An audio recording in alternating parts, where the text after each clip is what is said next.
Hey y'all, I am back. Happy Tuesday again. I am your host, Taria. Thank you for coming to watch another WeGo podcast, aka What Else Is Going On podcast YouTube video. I appreciate your views, your likes, your comments, everything. I appreciate you. And I appreciate y'all that watched the last video and told me. I saw the notifications. I asked y'all what y'all word for 2024 was, for the year, for the month, or what have you. And I can't wait to get back in the comments and respond to y'all, because y'all don't know it, but you're continuing to motivate me as I'm reading yours. I'm like, yes, I love that. I love that. So I will be responding to those, but let's keep it going, keep motivating each other. I told y'all there were some things I wanted to talk to y'all about, so I'm going to go ahead and get into them with y'all. First up, from the Jasmine brand, let's talk about Keith Lee. The headline says Keith Lee hired security after crying and screaming fans swarmed his vehicle, plus opens up about eating disorder and anxiety. I hope my lips aren't too bright. I love lip gloss, color, clear, everything. And so I just put on some clear lip gloss. I'm like, is it bright? Anyway, Keith Lee, renowned for his massive popularity as a TikTok food critic, recently disclosed a startling experience in New Orleans that prompted him to hire security. In a conversation with Rolling Stone, the 27-year-old Detroit native recounted one overwhelming experience at a Los Angeles burger joint where he found himself unexpectedly surrounded by fans. Despite the frenzy, Keith Lee explained that he remained true to his down to earth persona, engaging with supporters while still enjoying his meal. This encounter, dubbed the Keith Lee effect, underscored his growing influence and impact. However, similar incidents preceded unforeseen challenges, as Keith Lee also opened up about a visit to New Orleans. A simple request for directions led to a rather chaotic scene with fans swarming his car in the middle of traffic. Concerned for his safety, Lee made the decision to hire security, something he had previously avoided. The former MMA fighter, I didn't know that, expressed, people are stopping at green lights and jumping out of the car in the middle of traffic and running up to us to take pictures and crying and screaming. He continued, I'm not a person who likes conflict. I got the biggest security that you could possibly have. God is always watching over me. My hands are registered too. I'll beat the hell out of somebody if I have to. Lee's immense popularity followed his journey from being a Las Vegas based MMA fighter to becoming an internet sensation with his food and restaurant reviews. Initially struggling with social anxiety and depression, Lee found solace in mixing martial arts, discovering his talent and passion. I'm sorry, in mixed martial arts, discovering his talent and passion for wrestling. However, his fighting career was not without its own challenges, including battles with an eating disorder and having anxiety while engaging in interviews and performing other media duties. He stated, I was so nervous, I was sweaty. It would mess up my entire day just to hear that I had to do an interview. You can't be a super successful professional fighter and not be good on the mic. To overcome his anxiety and hone his public speaking skills, Lee explained that he turned to TikTok, where he began sharing cooking tutorials and personal anecdotes. I took it upon myself to start doing TikTok. I just set up the camera and I started recording myself and pretended that it was 1,000 people watching me, and I would use that as an outlet to get better in front of the camera. The transition from fighting to social media proved successful as his authentic and relatable content resonated with audiences, propelling him to stardom on the platform. Keith Lee now has over 18 million followers across multiple platforms, and that following and influence has transferred to restaurants with the almost instant surge in business that follows a positive review from Lee. Despite his growing fame, Lee says that he strives to remain humble, rejecting the label of celebrity while still embracing his influence. So, what do y'all think about that? I know I definitely can understand what he's saying, not even from a place of experience, just like, can't imagine being in your car. It's one thing to see people, they know you, you're at a restaurant, you're walking around, drive by somebody in a car, you look up, you wait, whatever. But when you have them swarming your car, I could see how that could cause, like, because everyone doesn't always have the best intentions, right? So while 99.9% of them may be fans, there may be that 1 or 0.1% that's Keith Lee, and I'm angry because he gave my cousin's restaurant a bad review, and now we're going to get him. You just never know. So I totally understand his perspective, but I love the fact that he's still touchable, not necessarily tangible, but meaning he's still down to earth, still humble, still having conversations. And I love how he started. I didn't know that he was an MMA fighter. I think that is amazing. And I love that he decided, I know I need to get better with the public to be great in MMA. I got to know how to do interviews and interact with the public. So I'm going to set up the camera, face my fear, and just pretend that there's 1,000 doors. So that's what I'm doing. I'm pretending that there's 10,000 watching right now and just talking to y'all. And I'm pretending it's on a live because y'all know I haven't done a live yet because I'm a little nervous. So, but I just love that in itself is motivating to me. And the fact that he is where he's at now, just being his authentic self. I love that as well. I've seen people give him a hard time, like he's not a food critic who credentialed him.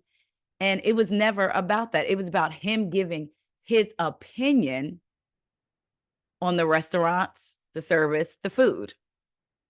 We all do that. It just may not be on a big scale as his or on a TikTok. You may do it in your personal life or what have you. So I think it's dope that he's doing what he's doing, that he's getting to enjoy it. And I think it's smart that he hired security.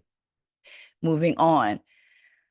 Speaking of security, child, I need to be secured from this show that's get ready to come on. But I guess I could be secured by simply not watching the channel. According to People magazine, Alec and Hilaria/Hillary Baldwin announced reality show featuring all 7 of their kids, inviting you into our home. The actor, his wife, and their 7 young kids are opening their doors for their reality fans in 2025. Now, are they filming the coverage of this trial for the Rust movie set that he was on where somebody got pow-powed and passed away? And one person on the set was already sentenced and now his trial's coming up? You think they're going to cover that? Okay. Alec and Hilaria/Hillary are bringing their family of 9 to the small screen. On Tuesday, the 30 Rock alum and his wife announced their upcoming reality show, The Baldwins, on Instagram. Their video post gave a glimpse into the family dynamics the couple and their kids will share on TLC in 2025. Do you think she'll be using her accent or her actual voice? Hilaria/Hillary. The clip begins with Alex, 66, and Hilaria, 40, introducing themselves with a jesting joke about their sizable brood of 7 children. We have an announcement to make, the Yoga Vita co-founder told the camera before she's cut off by a comical record scratch sound effect. Looking alarmed, Alex responded, "Good God, no," which prompted Hilaria to playfully reassure him, "No, definitely not. We're done having kids." The Instagram reel then shows the busy bunch in action, running around at home and posing with their parents for a family photo. The Baldwins share 7 children: Ilaria Catalina Irina, 19 months; Maria Lucia Victoria, 3; Eduardo Ido Pio Lucas, 3; Romeo Alejandro David, 5; Leonardo Angel Charles, 7; Raphael Thomas, 8; and Carmen Gabriella, 10. The 30 Rock alum shares Ireland, 28, with ex-wife Kim Basinger. We're inviting you into our home to experience the ups and downs, the good, the bad, the wild, and the crazy, the Boss Baby star continued in the teaser as more family videos rolled. Home is the place we love to be most. The 50-second sneak peek. Oh, okay, so they probably already filmed it then, right? So they're probably not covering the trial. I don't know. I didn't watch the sneak peek. The 50-second sneak peek concludes with the parents and their 7 Baldwinitos on the sofa shouting, "We are the Baldwins," for the cameras. "And we're coming to TLC," Alec joked as his kids romped around on and off camera. "God help you all." People first learned of a Baldwin reality show in the works back in November when a source shared that Alec and Hilaria/Hillary were pitching a family reality show that would give an inside look about their life. They're excited, but would only do it if it was an authentic portrayal. I'll say that again. They're excited, but would only do it if it was an authentic portrayal of who they are as a family, the insider told People at the time. The kids all have such fun personalities, and Hilaria and Alec know how much interest there is in their lives. The source also shared that both parents were keen to give viewers a behind-the-scenes look at raising a family. News of the Baldwin's reality show comes after Alec was indicted by a New Mexico grand jury and recharged with involuntary manslaughter in connection with the fatal 2021 Rust powwowing. I need to look something up because I want to. Hold on. You notice all her kids' name were like ethnic, right? And she says her name is Hilaria. Let's get into what her parents said. Hilaria is the proud daughter of parents David Thomas and Dr. Catherine Hayward. They raised the yoga instructor and author who shares 7 children of her own with husband Alec Baldwin in Boston. Though the family has a strong relationship and spent a lot of time in Spain. In December 2020, Hilaria responded to speculation that she misled the public about her heritage after a controversy over her background unfolded online. I was born in Boston and grew up spending time with my family between Massachusetts and Spain. She captioned a since deleted Instagram video. My parents and siblings live in Spain, and I chose to live here in the USA. Hilaria added that she was raised bilingual and in a household that embraced both American and Spanish culture, and she's raising her kids the same way. But I remember her parents speaking out, basically saying, like, I don't know who this person is, but you know what? They raised her, some in Massachusetts, some in Spain. Oh, here we go. Let me see.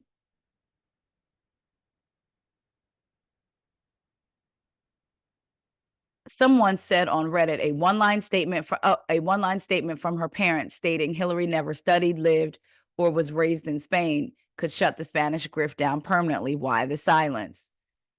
So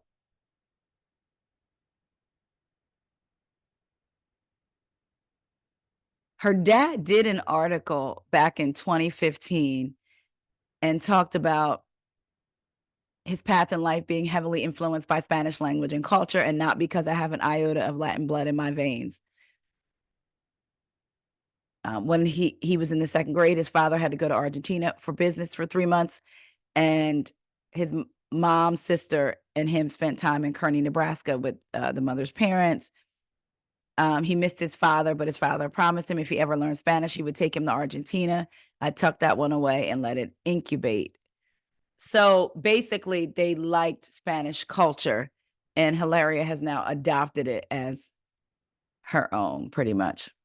Well, all right. Well, do y'all think y'all are going to watch Meet the Baldwins?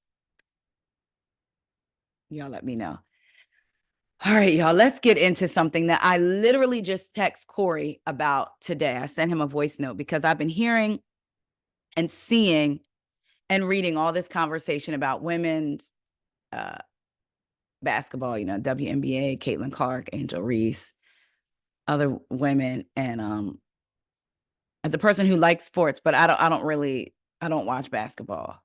But I've been very interested in the conversation surrounding women's basketball and specifically Caitlin Clark, and looking and going through comments and reading articles and listening to conversation and watching, and I'm going to just keep it real, watching how white people react to Caitlin Clark and Angel Reese versus how Black folks react to Caitlin Clark and Angel Reese. And I asked my husband today, because, I'm sure y'all have seen that clip circulating of, oh my gosh, I forget her name, but I had her name, but her basically elbowing Caitlin Clark. Caitlin gets this look like and falls to the ground, right?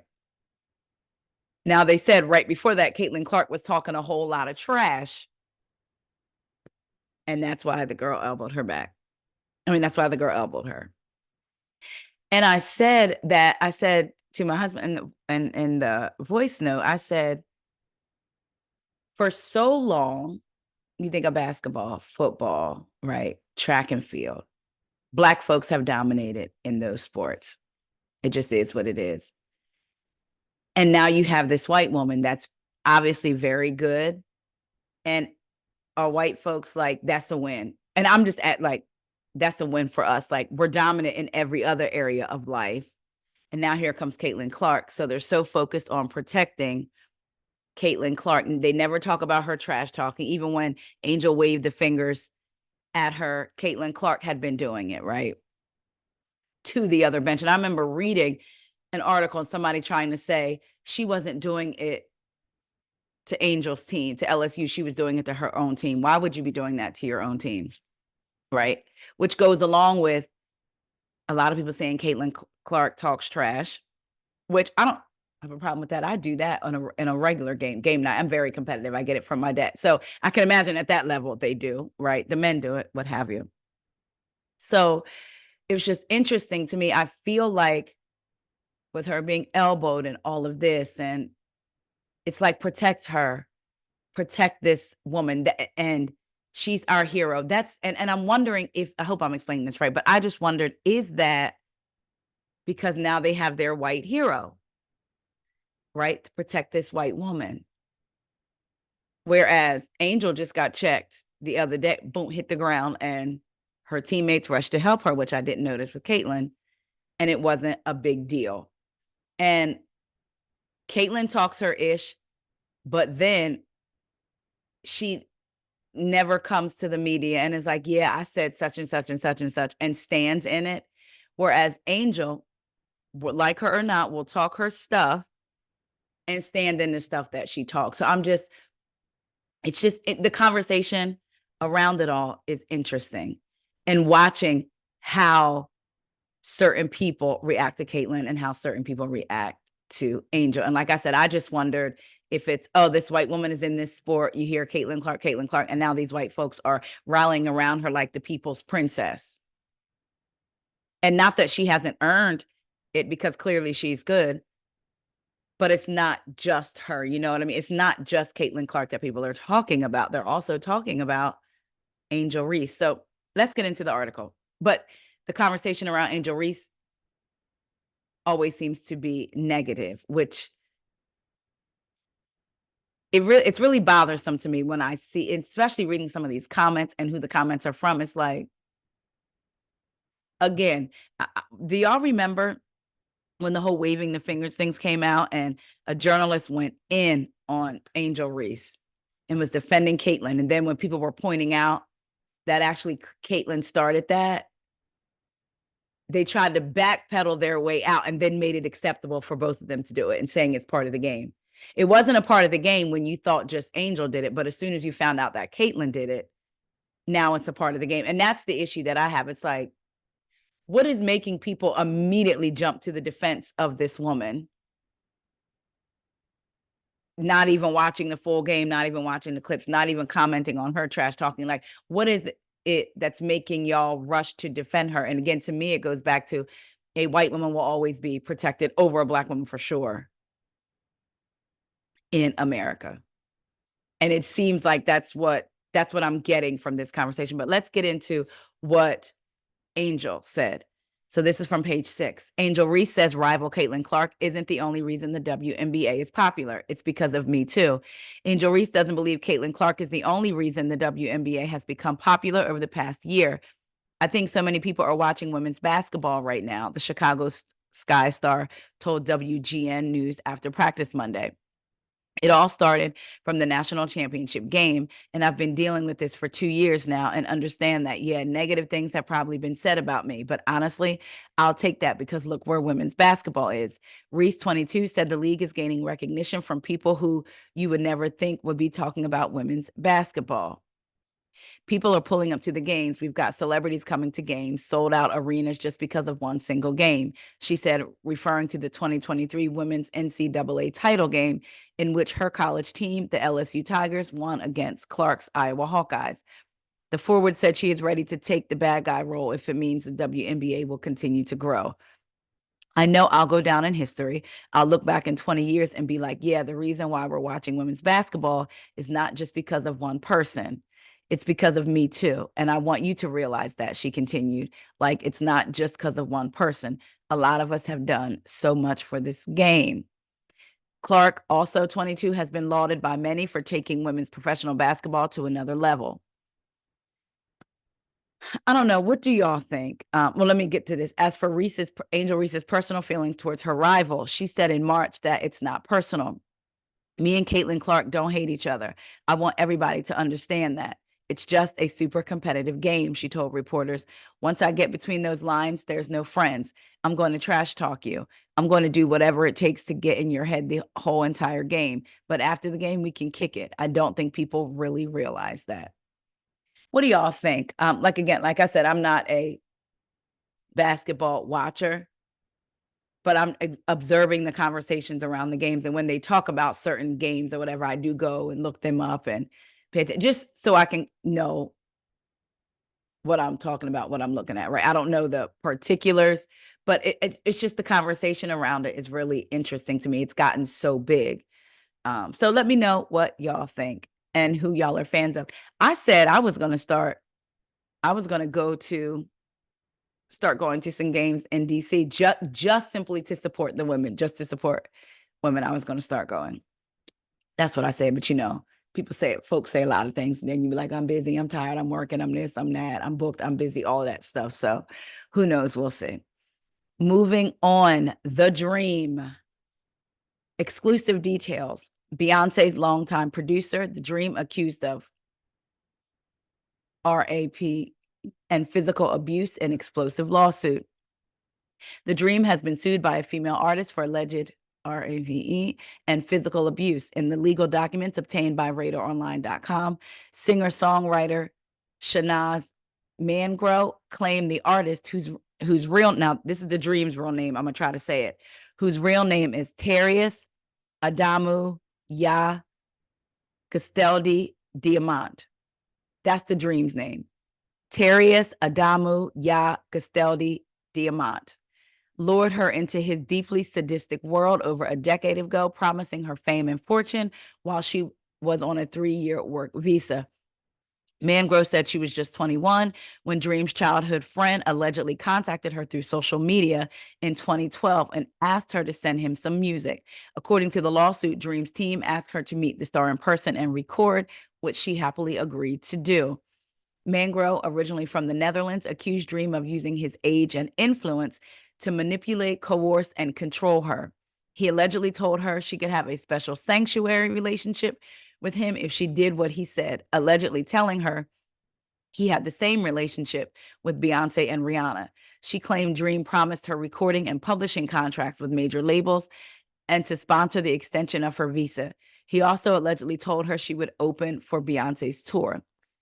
But Mangro argued that Dream soon controlled all aspects of her life, allegedly telling her where she could live, who she could talk to, and what she could eat and drink.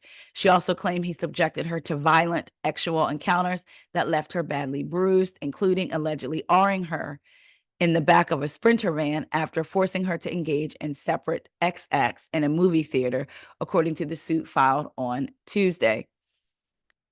Mangro alleged Dream forced her to drink excessive amounts of alcohol, repeatedly pouring booze down her throat while pulling her head back.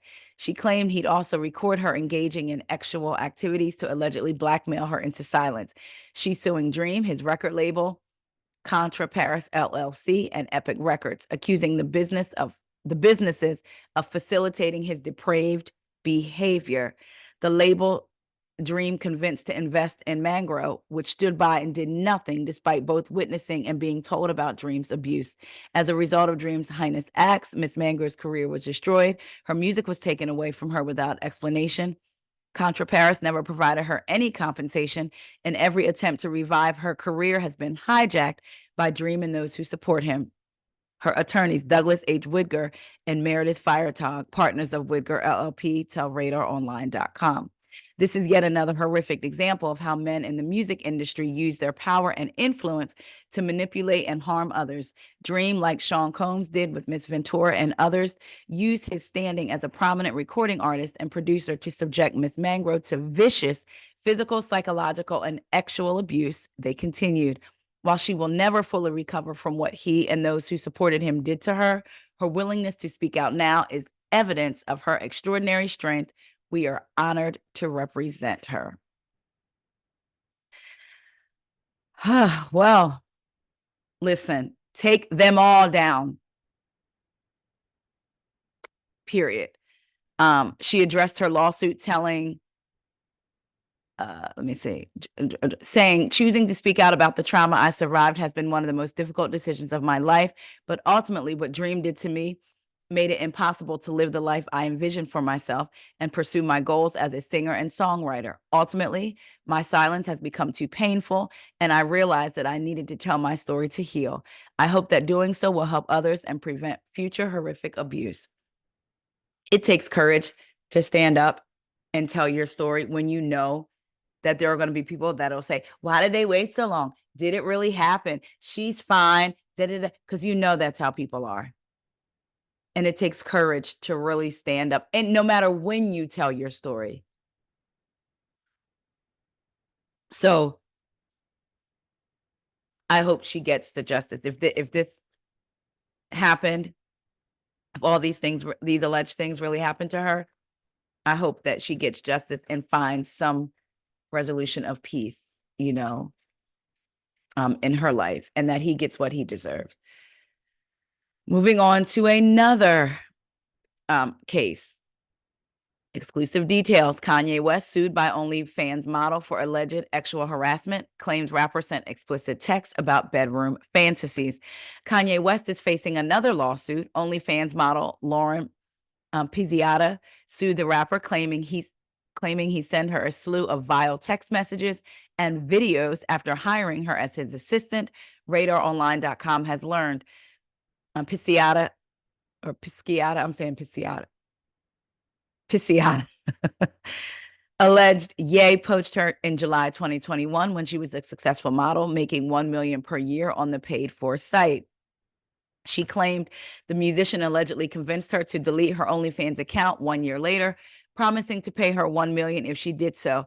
That's when Pizziata, I'm gonna say P, said things got weird between her and Ye. According to the lawsuit obtained by TMZ, the model claimed he began sending her explicit text messages, including one that read, now, it's bleeped out on radaronline.com, but I'm also going to bleep it. So this is the text message that he allegedly sent her. See, my problem is I'll be wanting to F, but then after I F, I want a girl to tell me how hard they've been F'd while I'm F'ing them. Then I want her to cheat on me. P alleged the messages got worse and reportedly escalated to Ye disclosing his intimate fantasies. Is my D racist? It is. This effing racist D of mine. I got to beat this effing racist D for being effing racist. I'm going to stare at pictures of white women with black asses and beat the out of my racist D, beating the out of my racist big black cop. You know the rest. Another alleged text read. He claimed he claimed the alleged harassment seeped into their phone conversations, with Ye reportedly masturbating on their calls. She alleged he'd ask if she could hear or guess what he was doing. The model also claimed the rapper became obsessed with the size of her boyfriend's penis. P said her former boss allegedly sent her at least 2 videos showing him having sex with a model and eventually promoted her to chief of staff for his companies, offering a salary of $4 million. P claimed Ye fired her in October 2022 and allegedly offered her a $3 million severance package, but never paid up. Girl, this is like, can you imagine getting well, I was going to say, yeah, I mean, I haven't, as a woman, having been in a corporate setting before, you know how men can leave it at that, where you have to check them, like, I don't know who you're talking to, like, no, but to get a text like that, and then you're allegedly obsessed with the size of my man's penis, and then saying that your penis is racist, so you're going to stare at pictures of white women with black behinds. Now, I do have a question. Is that like a segment, like on a website that you can get? Like you can type in white women with black behinds, because I didn't know such a thing, but I guess, I mean, was he just saying, That kind of threw me. Like, he didn't say, my D is racist, so I'm gonna stare at pictures of white women. Or maybe when he said black behinds, maybe he meant like big, full, round. Is that what he meant by black behinds? Because again, I didn't know that there was a segment of, maybe there's a segment of PRN where the women are white women with black behinds. I don't know. So that kind of, I was like, either way, totally out of pocket. I'm not too hard pressed to believe it. Like, I can see this being the case. And once again, if this did happen to this young lady, pay her her money. She deserves her $3 million that you promised her. It's just crazy. Like, these men that have money and power to some degree in their field and talent, and you got to do all of that. You know, I know we say that's because they don't have the power, they want the control, but it's also a sickness, period. Ooh, I can't even talk no more about that. Y'all let me know what y'all think about the story with Kanye. Let me know what y'all think about The Dream, about Angel Reese, Caitlin Clark, Alec Baldwin. Are y'all watching Alec Hilarious / Hillary Baldwin? And what y'all think about the Keith Lee story. And have y'all went to any of the restaurants that Keith Lee has liked based off of his review? If you have, let me know. All right, y'all. I love y'all, and I will talk to y'all later. Oh, I'm excited because on Thursday, well, the episode will come out on the podcast Friday, but I am going to have someone that I've watched them for a while now, and they will be coming on to discuss Dubai. So I was going to give y'all a Dubai review, but I'm like, I'll just wait and discuss it with them when they come on. Again, that will be aired out on the podcast on Friday. We are getting back on schedule, y'all. Again, podcast episodes are supposed to drop Tuesday and Thursday, wherever it is you listen to your podcast, and the video portion will be on the YouTube. All right, y'all. I will talk to y'all later. See ya.